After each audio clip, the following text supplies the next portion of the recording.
श्रावण मास के शुक्ल पक्ष की एकादशी को श्रावण पुत्रदा एकादशी का भी व्रत कहा जाता है।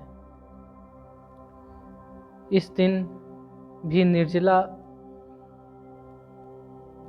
व्रत किया जाता है, यानी इस दिन पानी के एक बूंद भी ग्रहण नहीं की जाती। इस दिन भगवान विष्णु की पूजा अर्चना की जाती है। इस दिन एकादशी का व्रत करने के बाद अगर व्यक्ति श्रावण पुत्रदा एकादशी की कथा सुनता है तो उसकी सभी मनोकामनाएं पूर्ण होती है। तो चलिए सुनते हैं पुत्रदा एकादशी व्रत की कथा। श्रावण मास के शुक्ल पक्ष की एकादशी को पुत्रदा एकादशी के व्रत के नाम से भी जाना जाता है। प्राचीन काल में भद्रावती पुरी नाम का एक नगर था।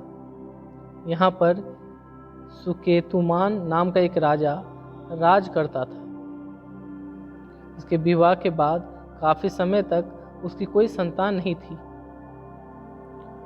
इस बात से राजा और रानी काफी दुखी रहा करते थे। राजा हमेशा इस बात को लेकर चिंतित रहता था कि जब उसकी मृत्यु होगी तो उसका अंतिम संस्कार कौन करेगा, उसके पितरों को तर्पण कौन करेगा।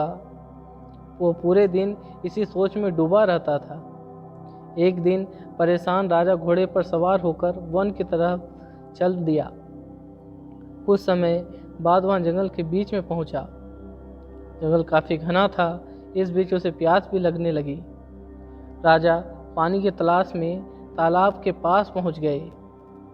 यहाँ उनके आश्रम दिखाई दिया, जहाँ कुछ ऋषि रहते थे। वहाँ जाकर राजा ने जल ग्रहण किया और ऋषियों से मिलने आश्रम में गए।